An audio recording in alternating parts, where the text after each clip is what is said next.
2 Korintiërs 2 vers 14 tot 17. Mag ek vra voor ek begin? Ek weet dis warm, maar daai wind is nie goed op my terwyl ek sweet nie. Kan iemand net bietjie toemaak daar, laat die wind net nie so verskriklik op my waai nie. Ek weet dis warm, maar die Here gaan nog vir ons 'n groot eer kon gee. Amen. Hy kos maar net 350.000 rand. Maar net. En God kan, amen. Ons gaan hom kry. Maar ek het hulle gesê, dis nie ons gebou hier in hulle, as hulle hom gaan insit die dag, dan moet hy kan uitkom. Want hy gaan saam waarna toe ons ook al trek. Amen. Alright. 2 Korintiërs 2 vers 14 tot 17. Mense, dis geweldig. Maar God sy dank, wat ons altyd laat triomfeer in Christus. En wat die reuk van sy kennis deur ons oral versprei.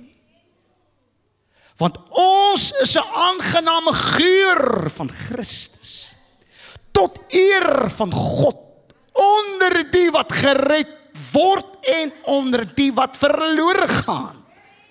Stink jy of ruik jy lekker? Vir die laaste reuk van die dood tot die dood, maar vir die eerste reuk van die lewe tot die lewe. En wie is tot hierdie dinge bekwaam? Want ons is nie soos baie wat handel dryf met die woord van God nie, maar opreg, uit God, in die teenwoordigheid van God, spreek ons in Christus. As ek hier afsit, kan ons huis toe gaan. Dan het jy iets om te gaan aankou. Amen. So Here, dit is nie in my vermoë om hier te staan nie. Sal U my tog kom help om hierdie woord tot sy reg te laat kom onder die salwing en die inspraak van die Heilige Gees. Here, ek ervaar daar's 'n steuring in die atmosfeer. En ek roep orde in die atmosfeer. In die naam van Jesus. Elke steuring in die atmosfeer bind ek in die naam van die Here. Ek onderwerp dit tot gehoorsaamheid aan Christus. In Jesus naam. Amen, amen.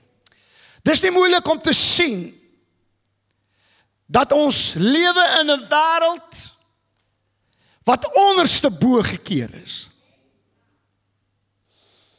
Ons het net nodig om na ons regering te kyk, na die parlement te kyk, wat daar alles gebeur en gesê word. Hoe ons tans in 'n nasionale eenheid is, 'n regering van nasionale eenheid. Hoor ons kort leiers van politieke partye wat praat en hierdie geweldige harde woorde na mekaar toe uitskree. Dis respekvol in elk geval. Soms lyk dit vir my soos 'n sirkus.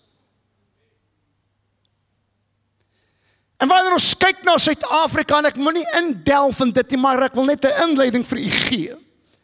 Dan sien ons al die geweld en die misdaad, en ek kan nou syfers gaan haal en dit noem, maar my boodskap gaan nie daaroor nie. U ken die omstandighede van Suid-Afrika, die moorde, die korrupsie. As jy 'n man en 'n vrou is van integriteit, sal jy korrupsie haat met 'n passie. En ek weet nie van jou nie, maar ek haat dit.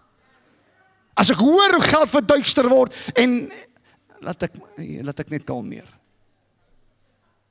Dan wil ek slange vang.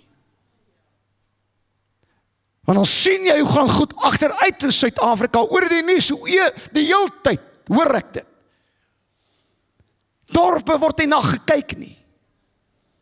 Goed gaan uit agteruit, dit word nie onderhou nie. Ek paar weke terug toe ek in Brakpan.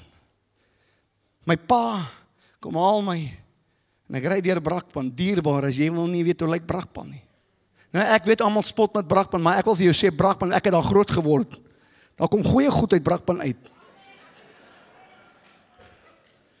Ja, die kraaifonteiners weet waarvan ek praat.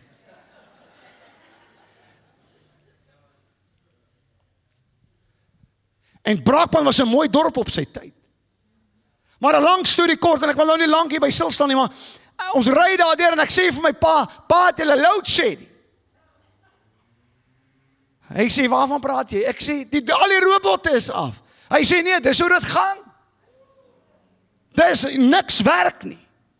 Robotte word nou stopstrate. Hulle sit stop, want daar is nie geld om die robotte reg te maak nie. En goed gaan dit agteruit en gaan agteruit. En wanneer ons kyk na wat in die wêreld aan die gang is op die oomblik. Die oorlog. Luister, ons was nog nooit so naby aan 'n derde wêreldoorlog soos nou nie. As ons nie in 'n mate alreeds in hom is nie.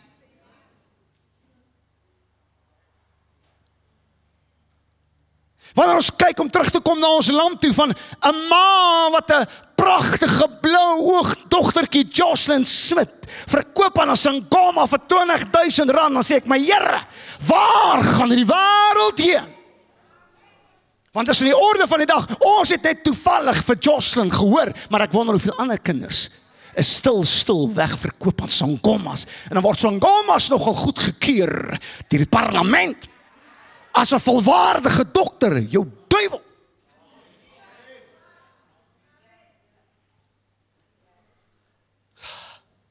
Moet eers kalmeer. Die Here weet. Kom ek swaai, as ons kyk na statistieke, wat geopende deure vir ons gee. Ek het dit gaan haal op die internet, dis die nuutste statistieke. 1 uit 7 Christene word wêreldwyd vervolg. 1 uit elke 5 in Afrika. 2 uit elke 5 in Asië. Hoor gou mooi. Net laas jaar, ek praat nie van Paulus se tyd nie. Ek praat nie van 2000 jaar terug nie. Net laas jaar was 4476 Christene doodgemaak as gevolg van hulle geloof in Jesus Christus. En jy wil die Here ophou dien omdat jy nie brood kan koop nie. Jy wil die Here ophou dien want jy gaan deur 'n ou uitdaging kie. Maar amper bykans 5000 Christene het gesterf. Nie vir 'n bord kos nie, maar vir die evangelie.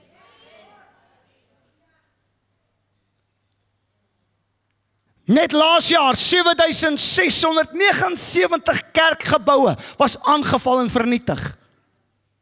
Hierdie goed haal nie die hoofnuus nie. 4744 Christene was in tronke gegooi. Ons lewe in 'n wêreld wat onderste bo gekeer is. En ek praat nie eers van morele waardes nie. Laat ek dit tog net nie sien. Maar dit is ooglopend om te sien, die morele kompas is gebreek. Wat reg is verkeerd, wat verkeerd is reg. So hoe lewe 'n mens in 'n wêreld waar die morele kompas gebreek is? Hoe leef 'n mens met die beste kant bo in 'n wêreld wat onderste bo is? Hoe leef 'n mens godsvrugtige lewe in 'n wêreld waar die sonde vermeerder en wat goddeloos is en boos is? Hoe het 'n mens vrede in 'n wêreld wat vol onrus is? Industriële onrus, politieke onrus, verhoudings onrus, rasse onrus, geslag onrus. Is dit moontlik vir 'n kind van die Here, 'n bloedgewaste kind van God, 'n Heilige Gees gevulde man en vrou, om in al hierdie soort toestande, samelewing en omstandighede, en die goed wat ons in die oë staar om 'n oorwinnende, triomfantelike lewe te lewe? Is dit moontlik? Is dit moontlik om in hierdie toestande 'n lewe te leef wat God verheerlik? Met alles wat op sosiale media gesê word. al die nuwe wette wat goedgekeur word. Al die boosheid wat besig is om te seevier. Goed wat ons harte skeur. Goed wat die volgende generasie se toekoms belemmer. Ek wil dit sê. Goed wat Afrikaans wil belemmer. Ek wil net vir jou een ding sê. Ek sal Afrikaans spreek tot die Here kom. Ek sal so nou en dan, nie nou nie, maar eendag 'n Engelse begrafenis doen. En ek sal vir jou dalk 'n Engelse teksvers quoteer. Maar Engels praat, die Here weet, hy gaan my moet diep uithaal as hy wil ek moet dit doen. Ek staan vir Afrikaans, ek is lief, die Here het my gered in Afrikaans, ek staan vir Afrikaans. Ek hoor mooi, familie, hier's genoeg Engelse kerke hier om jou. Ek weet, God het my nie geroep vir Amerika nie, ook nie vir Australië nie, ook nie vir die Engelse nie. God het my geroep vir die Suid-Afrikaanse volk.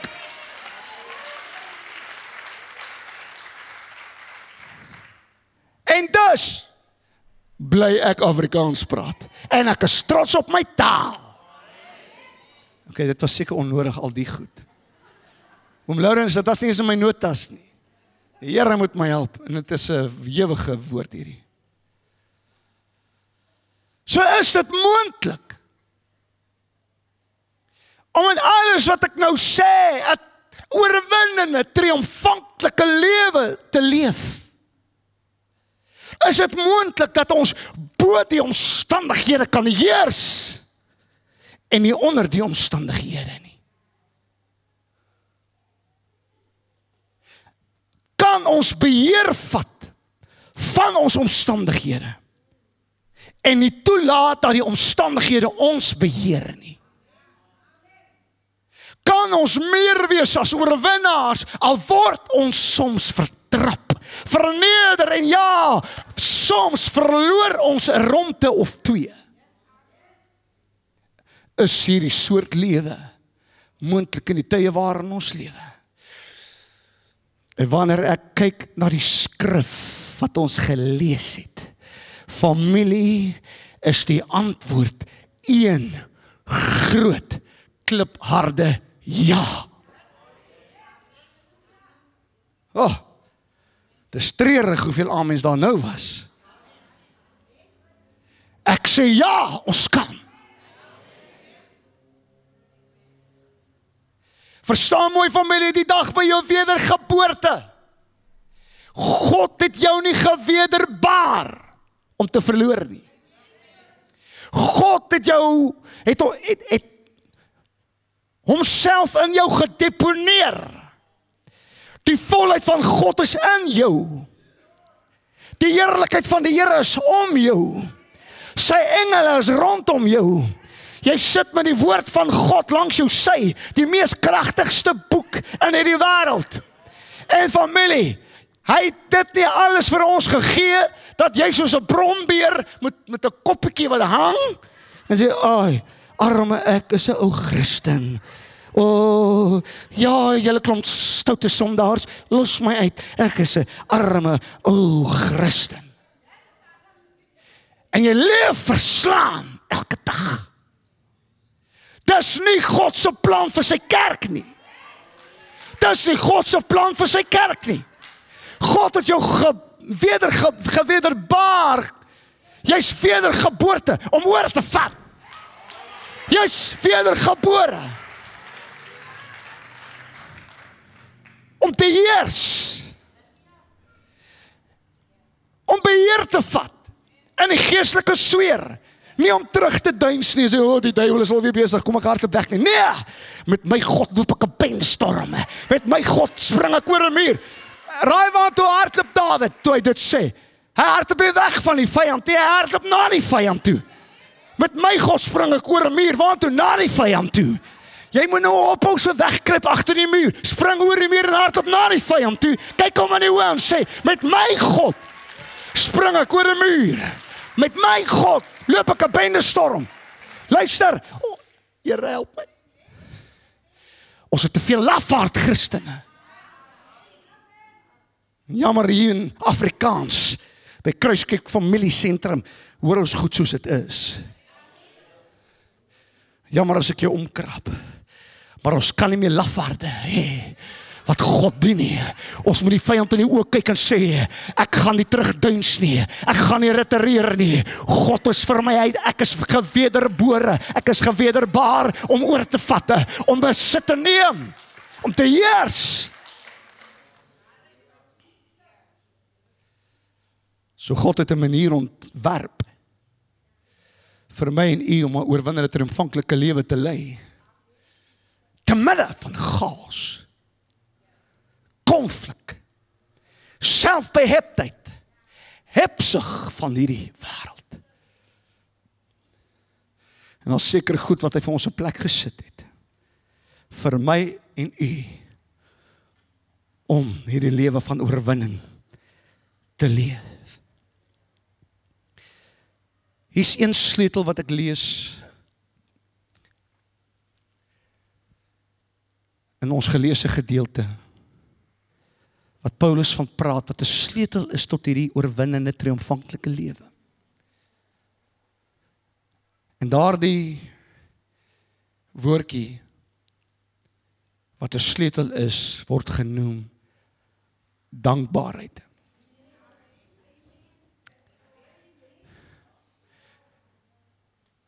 Oralste lees ons in die Bybel, in Paulus se briewe, dan sê ek dank my God wanneer ek aan julle dink. Ek dank my God deur Jesus Christus vir julle almal. Ek dank God wat ek met 'n rein gewete dien. Ek dank my God wanneer ek melding maak van julle in my gebede. Die hele tyd is hy dankbaar. Maar verstaan mooi familie, hy het meer in tronke geslaap as in sy eie bed. Maar tog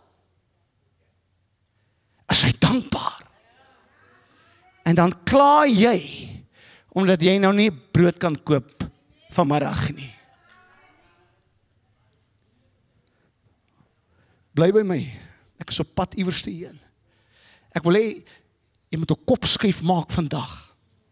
Ek gaan jou leer vandag deur hierdie woord, wat dit behels om 'n oorwinnaar te wees in Christus Jesus. Ons is verplig om God altyd deur te dank vir mekaar. Paulus was 'n dankbare man. Hy skryf aan die Kolosse kerk in Kolossense 4 vers 2 en hy sê, volhard in gebed en waak daarin met. Ons het 'n paar weke terug gepraat oor die woordjie waak. Waak beteken om wat te doen? Om skerp te wees, om te soek, om op jou hoede te wees. Met ander woorde, jy soek 'n geleentheid om dankie te sê vir God. Volhard in gebed en waak in gebed, waak daarin met danksegging. Hou op om te sê, Here, jy weet ons nou, ek, me, wat ek soek. Begin sê dankie. Begin waaksaam wees om te sê, weet jy wat, jy het vandag hier ingestap, jy is gesond. Dankie vir my gesondheid, Here. Dankie vir my oë. Al moet ek al met 'n +2 brilletjie lees. Ja. Hou op om die negatief in alles te sien. 'n man en 'n vrou in Christus Jesus, wat in triomf wandel, wat in oorwinning wandel, weet om eerder te soek vir die goed om dankie te sê, as om te soek waaroor om te kla. Oh, die klank was alweer so hard. Moet jy daar by die huis bly, maar jy mis 'n woord wat God vir jou wil sê. Soek 'n rede om dankbaar te wees. Soek 'n rede om in jou familie, jou kinders wat nog by jou is, jou man, jou vrou. Ja, jy dalk nie 'n 5-gang maaltyd in jou huis, maar jy het iets gehad om te eet. Soek 'n rede om dankbaar te wees, want dis 'n lewe van oorwinning.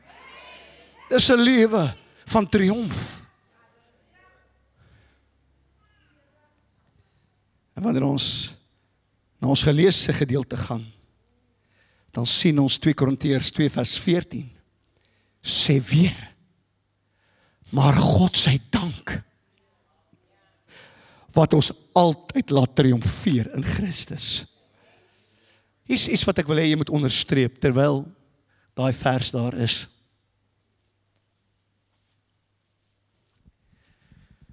God sy dank, wat ons altyd, onderstreep dit, ons altyd, nie sekere Christene, sommige kere nie, of sekere bloedgewaste kinders altyd nie, of sommige kinders van die Here sal van tyd tot tyd 'n geleentheid kry om 'n bietjie oorwinning te smaak. Vandag is dit jou beurt en jou beurt, maar môre gaan jy bietjie sukkel, want dan is dit weer haar beurt en sy beurt.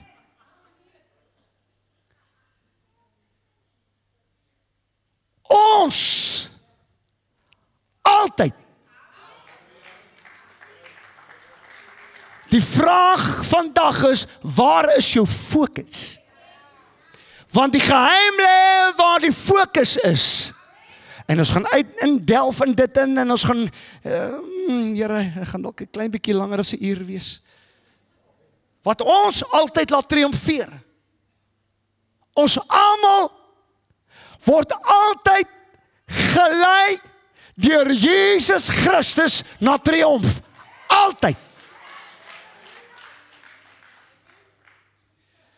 Van die hartseerste goed wat ek sien in die bediening,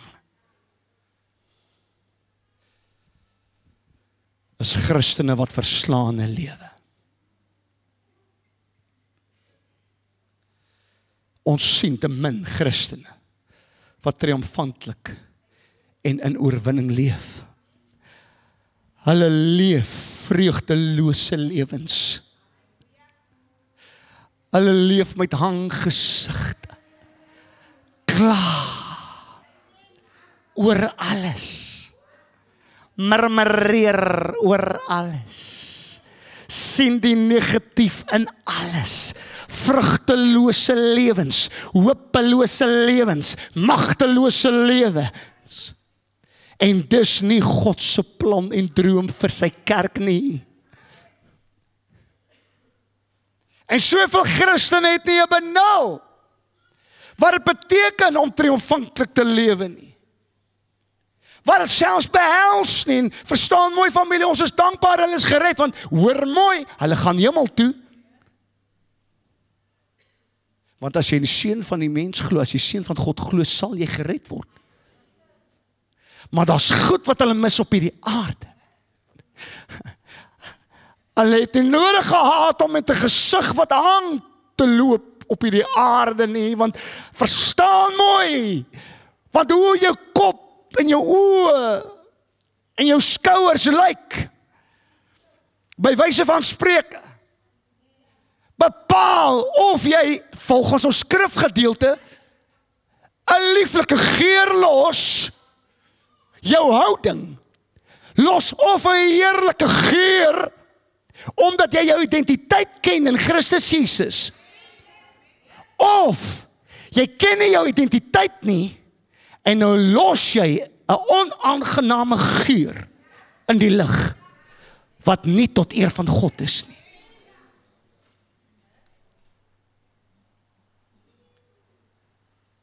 Kan ek onthou julle my Bugatti voorbeeld?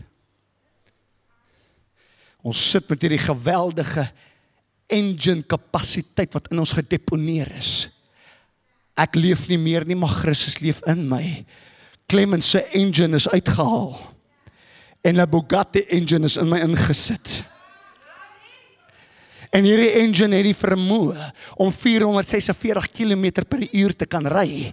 Maar wat gebeur? Ons sit met die versneller in ons lewens en ons besluit om 60 km/h aan te ploeter, terwyl God het bestem het vir ons om teen 446 km/h te kan ry.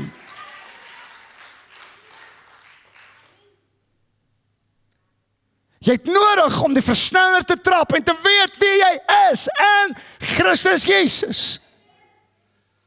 En dit ons Christene, omdat hulle nie weet die kapasiteit wat in hulle is. En hulle ken dit nie. Wat val en misluk elke dag. Hulle koppe hang permanent. Negatief oor alles. Elke oggend wat hulle opstaan, is hulle alreeds verslaan. Hulle is nie lus om oor te vat nie. Hulle is nie lus om te beheer nie. Hulle is nie eens lus vir hierdie lewe nie. Jy verstaan my baie mooi. Hulle kry skaam oor. Want hulle weet dit moenie so wees nie, maar hulle weet nie hoe nie. En ek gaan jou help vandag. Deur die Heilige Gees wat met jou praat vandag en met my praat. Onthou ek het gesê Paulus was meer in tronke. Hy het meer in tronke geslaap as in sy eie bed. Nie omdat hy 'n moordenaar was nie. Nie omdat hy gesteel het nie. Nie omdat hy iets verkeerd gedoen het nie. Hy het net Jesus verkondig en hom as gekruisigde. En hoor nou mooi, kom ek help jou vandag. Ons moet hierdie ding snap. Wat behels hierdie oorwinnende, triomfantelike lewe? Wat behels dit? Romeine 8:35 kom hy, hierdie selfde Paulus, dan sê hy, wie sal ons skei van die liefde van Christus? Bly by my. Wat sal my skei van 'n oorwinnende, triomfantelike lewe? Wat gaan verhoed dat ek wegdraai en met 'n kop wat hang en mismoedig en negatief is? Niks. Verdrukking, glad nie. Benoudheid, vervolging, honger, naaktheid, gevaar of swaard. Verstaan gou mooi. Met ander woorde, dis wat Paulus ervaar het. Hy ken verdrukking. Word jy verdruk? Ons word verdruk. Vervolg, ja. Die kollegas by die werk spot maar met jou, jy's mos 'n Christen. Hou hom uit, hy's mos 'n Christen, hy wil nie saam met ons gaan suip nie. Hy wil mos nie saam daar na die klubs toe gaan nie. Los hom, of haar. Dis vervolging terloops. Honger. Gaan die Here ophou dien. Ek het nie eens kos in my huisie. Hy wil nie eens vir my kos gee en ek gaan die Here ophou dien. Jou arme ding. Hier sit hierdie man, Paulus, hy sê, daar was tye wat ek ook nie kos gehad het nie. Hy sê naaktheid. Naaktheid, ek het die klere soms nie. Gevaar, dit lê en loer. Die swaard, 'n swaard. Weet jy dat Paulus se kop was afgekap as 'n martelaar van Jesus Christus deur 'n swaard?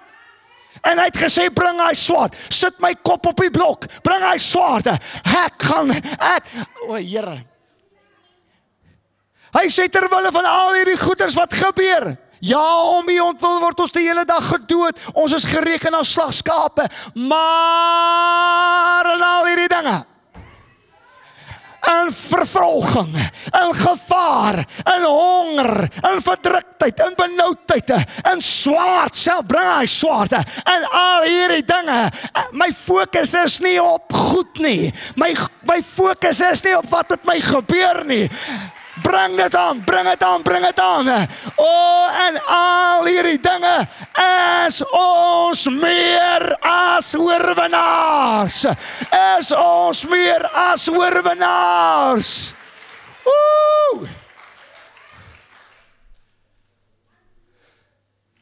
Dis baie duidelik. dat jou oorwinning het niks te doen met hoeveel nulle in jou bankrekening is, of wat se voertuig jy ry, en hoeveel kos in jou koskas is nie, dat het alles te doen. Kom ek bewys dit vir jou.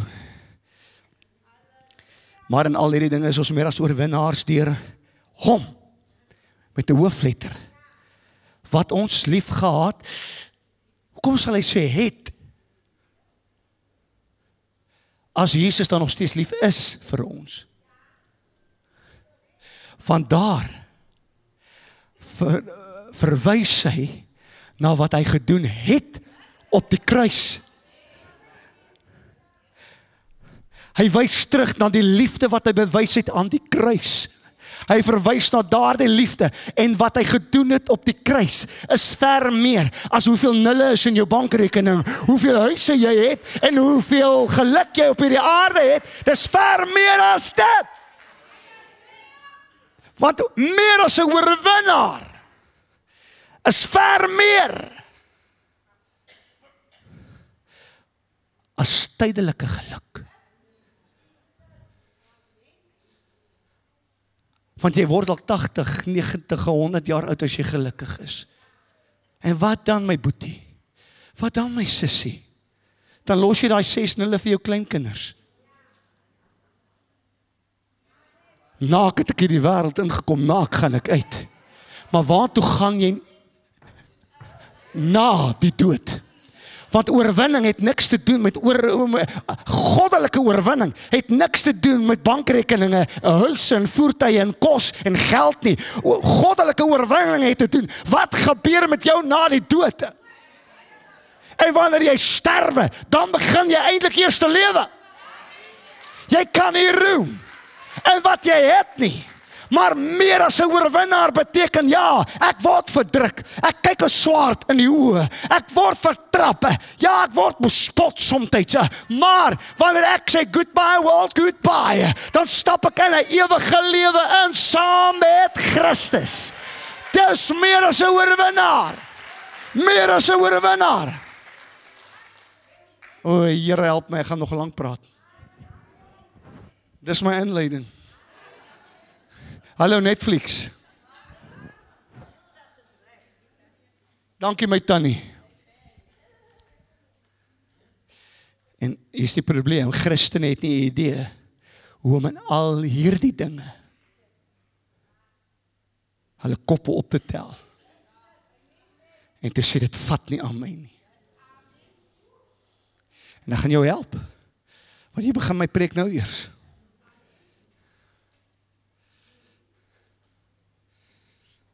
Verstaan mooi familie. Ons gaan deur verdrukking. Maar om te oorwin. Ons gaan deur benoudheid om te triomfeer. Ja, ons word vervolg, maar ons gaan daardeur. Ons gaan deur aaklige omstandighede om te oorwin. Ek gaan nie bly lê nie. Ek is hier vandag om vir die kerk van die Here Jesus Christus te sê, ek gee nie om waar jy gaan nie, maar tel jou kop op, trek jou skouers terug en sê, ek word nie beïnvloed deur wat gesê word en gedoen word op hierdie aarde nie. Ek is 'n kind van die Allerhoogste God en ek het die ewige lewe. My sonde is vergewe. Moenie toelaat dat dit wat jy nou deurgaan jou beheer nie. Heers en vat beheer oor dit wat jy nou deurgaan. Want jy's 'n kind van God. Jy het die ewige lewe. So, hier kom ons nou by die woord uit.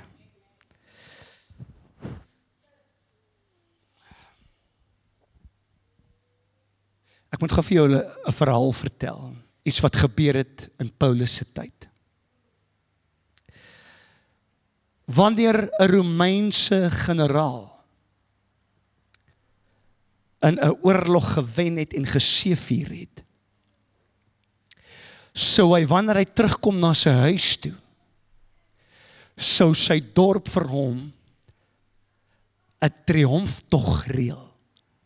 Jy moet nou baie mooi hoor wat ek nou sê, want ek gaan baie praat oor hierdie metafoor. Sou vir hom 'n triomftog reël. wat hierdie triomftog behels is, die mense sou die strate met blomme gooi.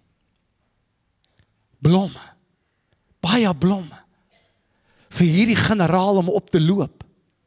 Hulle sou 'n mengsel van aromatiese, organiese stowwe aan die brandsteek wierook, om hierdie aangename soet geur in die lug te versprei. Met ander woorde, hierdie triomftog was gepaard met, dit het mooi gelyk, dit het heerlik geruik. Want verstaan mooi, hierdie generaal kom van 'n slagveld af, waar hy net bloed geruik het. Hy kom van 'n slagveld af, waar hy die hele tyd met die dood te doen gehad het. En wat hy gesien het, is net bebloede lyke, bebloede mense. Dit het akelig gelyk, dit het akelig geruik. Maar omdat hy die oorwinning behaal het in die oorlog, reël sy mense vir hom 'n triomftog, en ewe skielik loop hy op pragtige mooi blomme, en hy asem in 'n lieflike geur, wat in die lug versprei word. Maar dit stop hy net daar nie. Enter, jy moet mooi hoor wat ek nou sê. Maak so, enter. My vrou sê altyd vir my, enter. Hoor mooi, dit stop nie net daar nie. Want agter die generaal loop elke man wat hy op die slagveld in gevange geneem het. En dit, familie, was sy trofee, sy trots. Ek het hulle gaan haal. En nou loop hy op hierdie blomme. En hierdie lieflike geur wat in die lug hang. Hulle was sy trofee.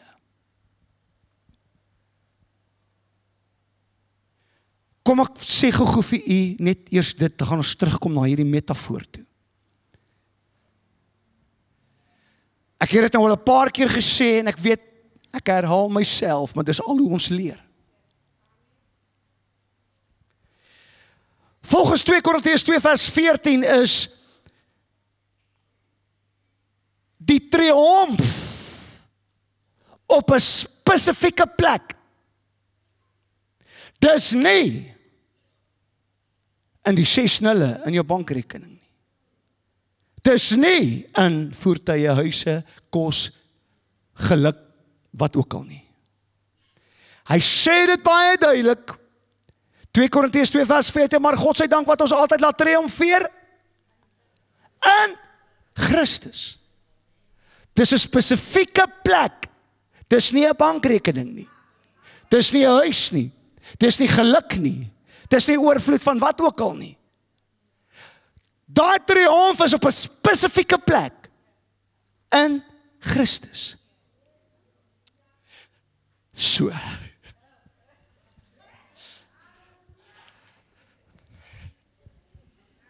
Ek is so opgewonde, ek moet na myself in toom hou. Jesus, ons generaal, veg 'n bebloede oorlog. Dit begin by die Via Dolorosa. En hy stap op die Via Dolorosa en hy los 'n bloedspoor op die Via Dolorosa. Hulle lê hom neer op 'n kruis, slaan sy hande vas teen die kruis. Slaan sy voete vas teen die kruis. Hang hom. 'n Spies word deur sy sy gedruk. Onder op die kruis lê water en bloed uit die liggaam van Jesus. Dis 'n bebloede oorlog. Dis 'n oorlog wat ek en u veronderstel was om te veg. Maar die generaal sterf. Maar 3 dae later, toe staan hy op. bly by my. Toe staan hy op as die triomfantelike Jesus. Toe staan hy op as die generaal wat geseëvier het oor sonde, oor die dood, oor die hel, oor Satan en al sy demone. Hy staan op as die oorwinnaar. Maar dit stop nie daar nie. Dit stop nie daar nie. Van Paulus sê, Filemon 1 vers 1 sê, Paulus 'n gevangene van Christus. Sit jou naam daarin. Clemens, 'n gevangene van Christus. Op die slagveld was ek die skuldige ene. Ek het teen die koninkryk van duisternis geveg. En Jesus op die kruis het my gevangene geneem. En raai wat? Nou loop ons saam die hemelstad in. En ons stap die ewige lewe in. En hy het sy trofee agter hom. En hy sê, Clemens is my gevangene. En elkeen van julle is my gevangene. Ons loop saam met Jesus. En raai wat? Ons het deel aan die blomme wat ons oploop. Ons het deel aan die lieflike reuke wat ons ruik in die lug. Het ons deel aan, ons asem dit in. Ons sien die blomme. Ons het deel aan die triomftog. En ons het net mooi niks gedoen nie. Ons is sy gevangene. Ai, Here, help my tog.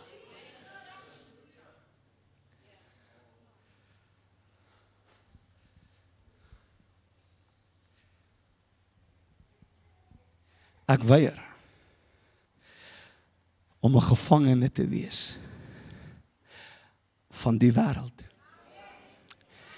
Ek wil sê vir die parlement van Suid-Afrika, ek weier om 'n gevangene te wees van julle wette, wat julle goedkeur, wat julle sê. Ek weier om 'n gevangene te wees van opinies van my. Ek weier om 'n gevangene te wees van opinies oor my vrou. Ek weier om 'n gevangene te wees van jou opinie oor my kinders. Ek weier om 'n gevangene te wees van wat jy sê oor wat ek eintlik moet doen met hierdie bediening. Ek doen wat God sê. Ek is sy gevangene.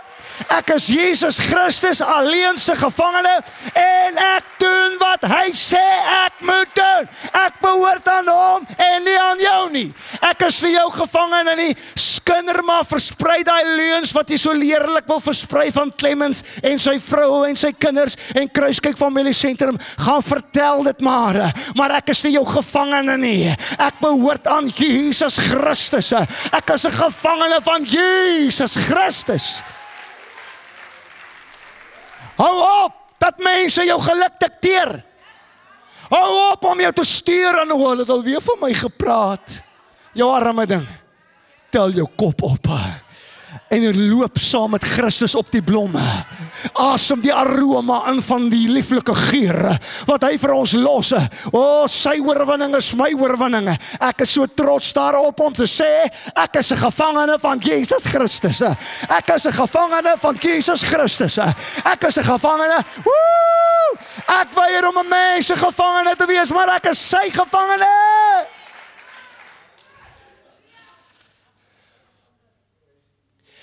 En raai wat? Jesus het jou gevang, jy het hom nie gevang nie.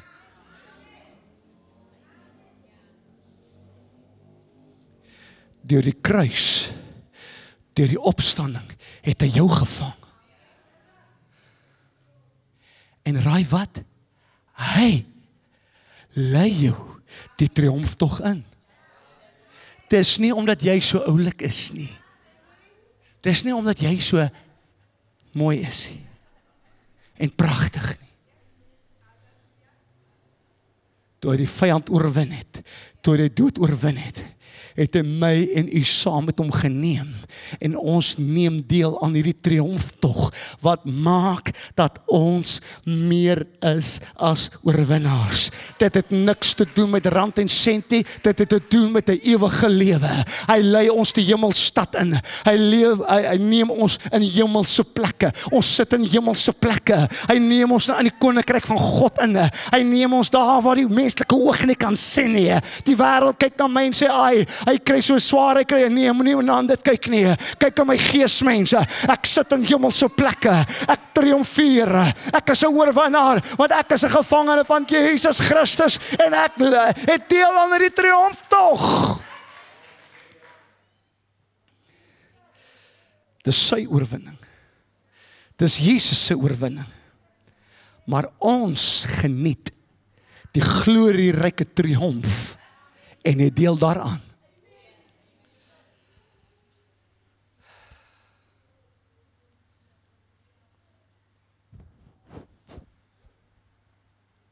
Die grootste eer wat ek en u het is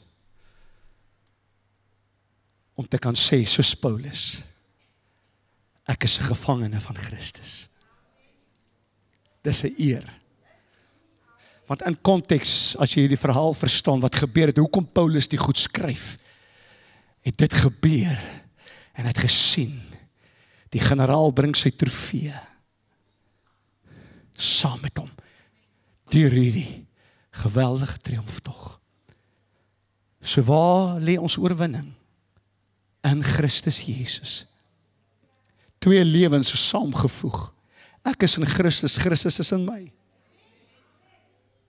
Sy oorwinning is nou my oorwinning. Sy oorwinning is my oorwinning. En dus familie, 'n gevangene kan nooit roem in homself nie. Want hy behoort nie aan homself nie. Hy's 'n gevangene. Die eer is die generaal se. Moenie na my kyk nie, die generaal het my gevang. Ek het maar net deel om op die blomme te loop en die lieflike aroma wat in die lug is in te asem. Dit is nie ek nie, dis die generaal. Ek is sy gevangene.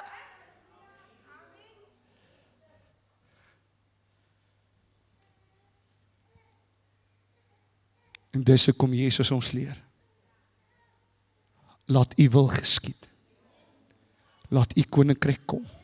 Nie my wil nie, maar u wil. Want of jy nou daarvan hou of nie, 'n gevangene het nie 'n wil nie. Jy's 'n gevangene. Jy doen die wil van die een wat jou gevange geneem het. Hulle wat deur die Gees van God gelei word, die is kinders van God. Hoekom? Want ons het nie 'n wil nie. Ons is gevangene in Christus Jesus. Jou wil het gesterf saam met Jesus by die kruis. En sy wil het opgestaan by die opstanding van Jesus Christus.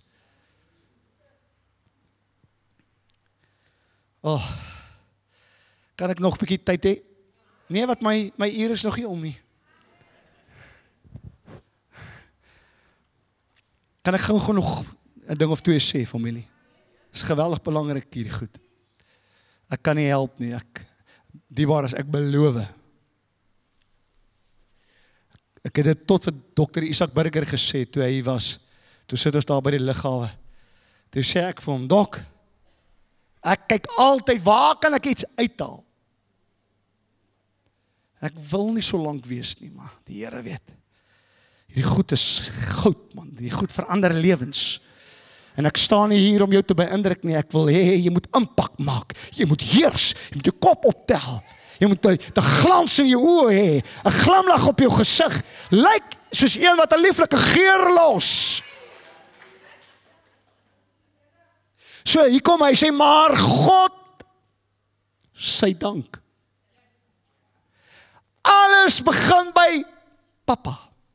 Abba Vader, Jehovah, sy liefde vir jou. Maar God sy dank, wat ons laat triomfeer in Christus Jesus. God lei ons na Jesus. Jesus lei ons na die oorwinning. Omdat hy jou lief het, lei hy jou na Jesus. Jesus lei jou na oorwinning. Na die ewige lewe. So, hier is iets wat jy moet neerskryf.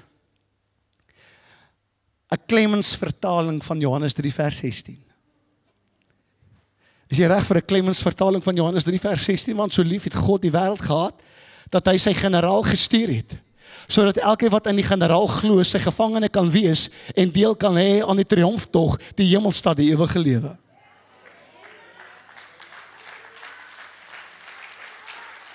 En dit begin by, so lief het God jou gehad, dat hy sê, ek wil nie hê, jy moet met 'n hanggesig loop nie. Ek wil nie hê, jy moet verslaan loop nie. Moenie kyk na die dinge van hierdie wêreld nie, tel jou kop op. Jy het die ewige lewe deur die generaal wat dit vir jou geskenk het.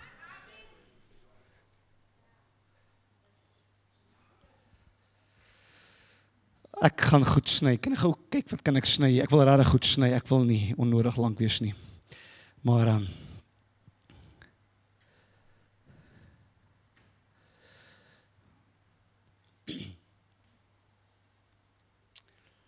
vir 33 jaar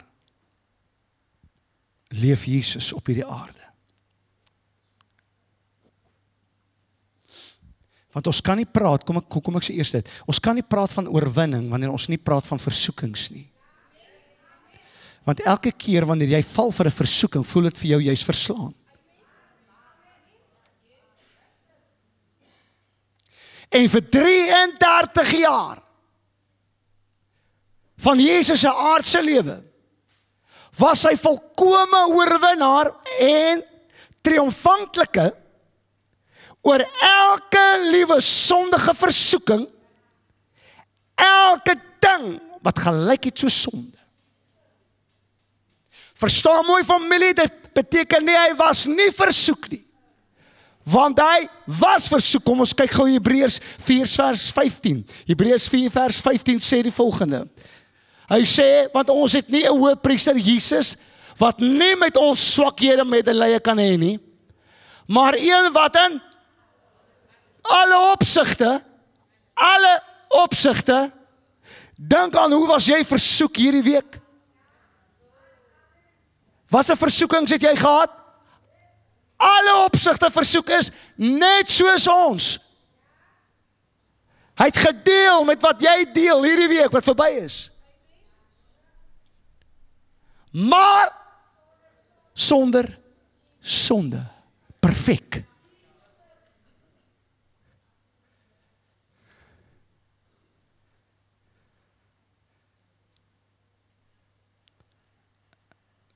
Ek is die wynstok.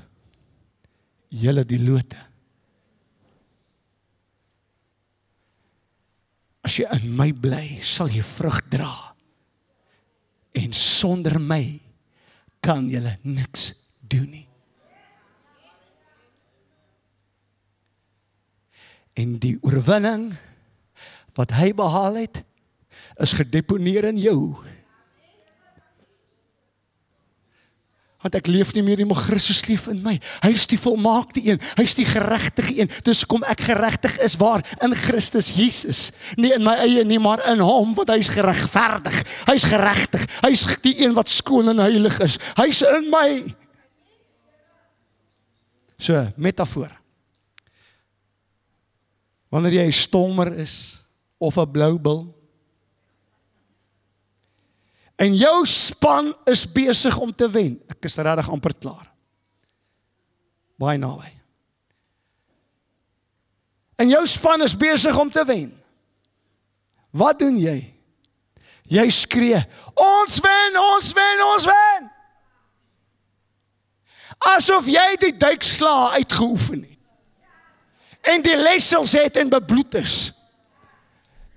Asof jy hyg na jou asem terwyl jy die 3 gaan druk het. Maar jy sit op jou sitkamerbank met 'n boks chocolates, 'n hele groot pak Simba skyfies en 'n hele bak biltong en 1 liter Coke. Maar jy skree, ons wen! Ons wen! Maar omdat dit jou span is wat jy gekies het, wen jy. Sê jy, ek wen.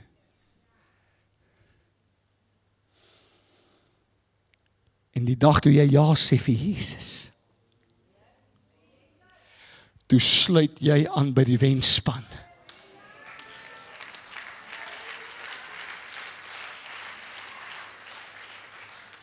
Weet jy wie is in jou span? Die hele hemel. En hulle staan op die paviljoen en sê, go, go, go, go. God die Vader is in jou span. Die Heilige Gees is in jou span. Die engele is in jou span. Die generaal wat die oorwinning behaal het oor sonde is in jou span. En dus kan ek en u sê, ons wen. Ons wen. Ramaphosa kan maar sê wat hy wil. Malema kan maar sê wat hy wil. En die regerings en die politieke oorloë en die presidente oor die wêreld, hulle kan maar sê wat hulle wil. Maar dit ek weet ek, ons wen. Dit maak nie saak wat die oog sien nie. Op die ou einde wen ons. En raai wat, die hemel wen elke keer. Nie partykeer nie, nie sommige kere nie, elke keer. Kom ek maak klaar. Kom ons lees gou vers 14 en 15, terwyl ons klaar maak. Maar God sy dank, wat ons altyd laat triomfeer in Christus, en wat die reuk van sy kennis deur ons versprei. Want ons is 'n aangename geur van Christus. Jy sien, wat omdat jy deel het aan die triomftog en op die blomme loop, die oorwinning loop, en hierdie lieflike geur van oorwinning wat op die kruis behaal is, inasem, is dit soos baie sterk parfuum wat val op jou. En as jy 'n goeie parfuum aan jou het, ruik almal dit. En wanneer jy by die kruis kom en by jou oorwinning kom van die kruis, die ewige lewe, jou sonde is vergewe, is die aroma van God oor jou. En dit word geruik deur ons dade, wat ons doen, hoe ons optree by die werk tussen kollegas, wat ons sê voor die kollegas by die werk, by die vriendekring, by die familie, hoe lyk die geur wat jy los? Is dit 'n geur van oorwinning wat jy ontvang het in die triomftog, of is jy besig om te stink? Want daar's geen onderskeid. Want jy ruik nes hulle. Jy praat soos hulle. Jy suip soos hulle. Daar's geen geur van triomf en oorwinning oor sonde. Dan sê hy, tot eer van God, eer, dit gaan nooit oor jou eer nie. Dit gaan oor die eer wat jou, die een wat jou gevange geneem het. My Here, dit is nie omdat jy oulik en goed is nie. Maar ons los hierdie reuk tot eer van God en die hemel. Verstaan my baie mooi familie, wanneer jy verloor, nee, wanneer jy die mentaliteit het van 'n verlorene, wanneer jy die gedragspatroon het van een wat verslaan is jy 'n skande vir die hemel. Want dan sê jy die hemel verloor, want jy reflekteer, Here help. Jy reflekteer iets wat nie in die hemel is nie, wat nie in jou gedeponeer is nie. En ek praat met myself ook, ek is nie perfek, die verstaan my baie mooi. Ek praat met hierdie mannetjie eerste. Ons kan nie 'n skande vir die hemel wees, want wat ons doen op hierdie aarde reflekteer tot eer van God of skande. So ons moet hierdie geur los van eer aan God bring. Ons kan nie 'n skande vir hom wees nie.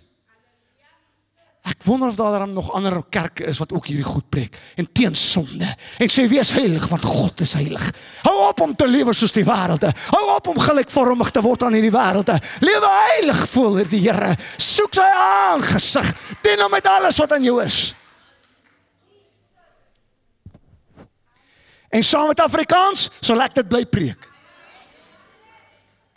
Want hierdie ouetjie sal seker maak jy gaan hemel toe. Deur die genade van God. So die reuk gaan nie vir jou om te sê, hy's daar maar mooi kind van die Here nie. Check sy werke, check hom. Wow. Hey, ek het daar my uur gebid vanmôre, jy weet. Dis nie 'n geur nie. Die geur is daar waar die tekkie die teer slaan. Waar? By die wat gered word en onder die wat verlore gaan. Die geur wat ons los, moet gelos word. Nie hier op 'n Sondagoggend nie. Want jy beïndruk ons glad nie. Want jy's familie. Ons is dankbaar vir jou. Ons weet jy dien die Here. Jy het nie nodig om ons te beïndruk nie. Maar wanneer jy hier uitstap en jy stap by daai vloekers in, jy stap by daai hoereerders in, jy stap by daardie sypers in. Hoe lyk die geur wat jy dan los?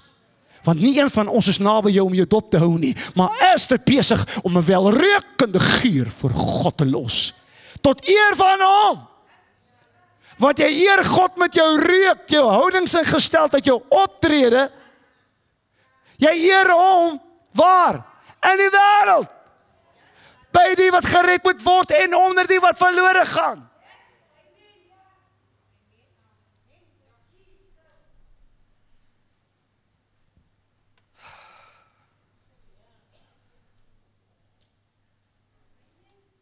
Orkes kom op. 2 Korintiërs 2 vers 17. Ons, my laaste vers, ons maak klaar. Omdat ons nie is soos baie ander, wat geld maak uit die woord van God nie. Here weet, Clemens verkondig so ver as wat hy kan in opregtheid. Ek weet ek praat hard met jou, ek weet daar's ander pastore en ander dominees wat so mooi praat met julle. En ek praat nie hier omdat ek dink ek is oulik of dink ek is whatever nie. Ek praat met jou omdat ek weet wat God vir jou instoor het. Ek praat met jou want ek wil hê jy moet ervaar wat God in jou lewe wil doen. Ek is opreg wanneer ek hier staan, familie. En dan sê hy in verborgenheid met Christus, in opdrag van God en in verantwoordelikheid van God. Ons het 'n verantwoordelikheid om opreg te lewe, om 'n geur van triomf en oorwinning te los in die wêreld. Amen.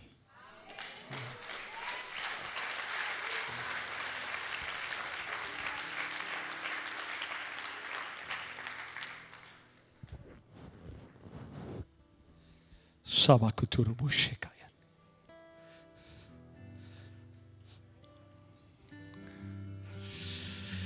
Here. Familie, ek weet nie wat om te doen nie. Want hier is heeltemal te veel inligting.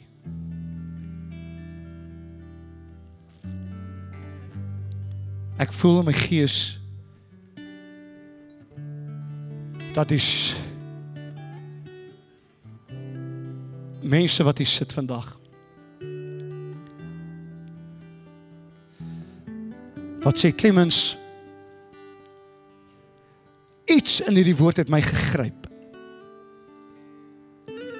Want hy het soveel goed gesê.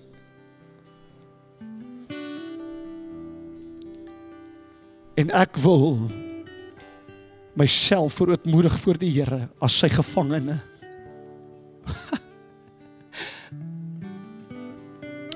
Ek wil sy gevangene wees. Totaal oorgegee aan sy wil en sy plan. En as dit jy is, kom knielie voor. Kom aan, ek wil kyk wie ruggraat. Kom knielie voor. Kom sê, Here, vandag is ek, bely ek. Ek het te lank geleef in my eie plan en my eie wil. Ek bely vandag ek is 'n gevangene van Christus Jesus. Ek behoort aan hierdie wêreld nie. Ek behoort aan God. En sy oorwinning is my oorwinning. Familie, niemand gaan vir jou bid nie. Jy is nou met die Here besig. Jy weet hoekom jy hier kniel. En julle wat aan die bank is, jy is welkom om te bly sit. Jy kan kniel daar waar jy is. Jy kan met die Here jou oog net buig, jou hoof net buig. U by die huis, al die kykers by die huis. Man, kniel sommer daar. Kniel. En sê, Here, ek weier om 'n gevangene te wees van mense.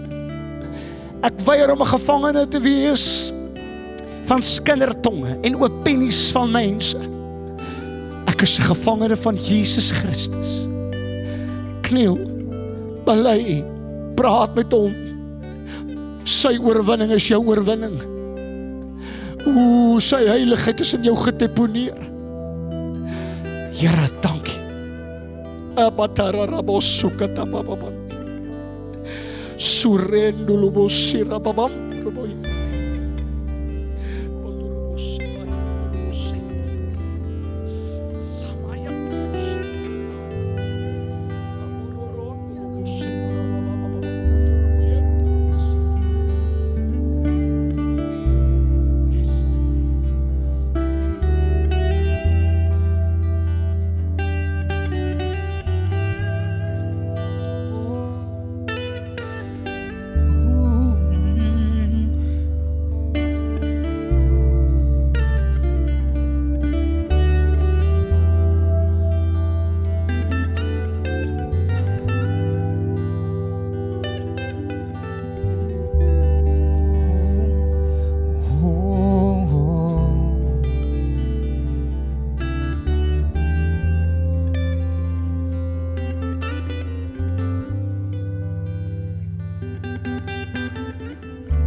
Jesus.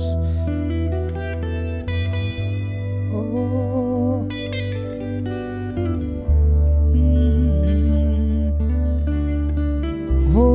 Oh. Victory belongs to Jesus. Victory belongs to Jesus. Victory belongs to Him.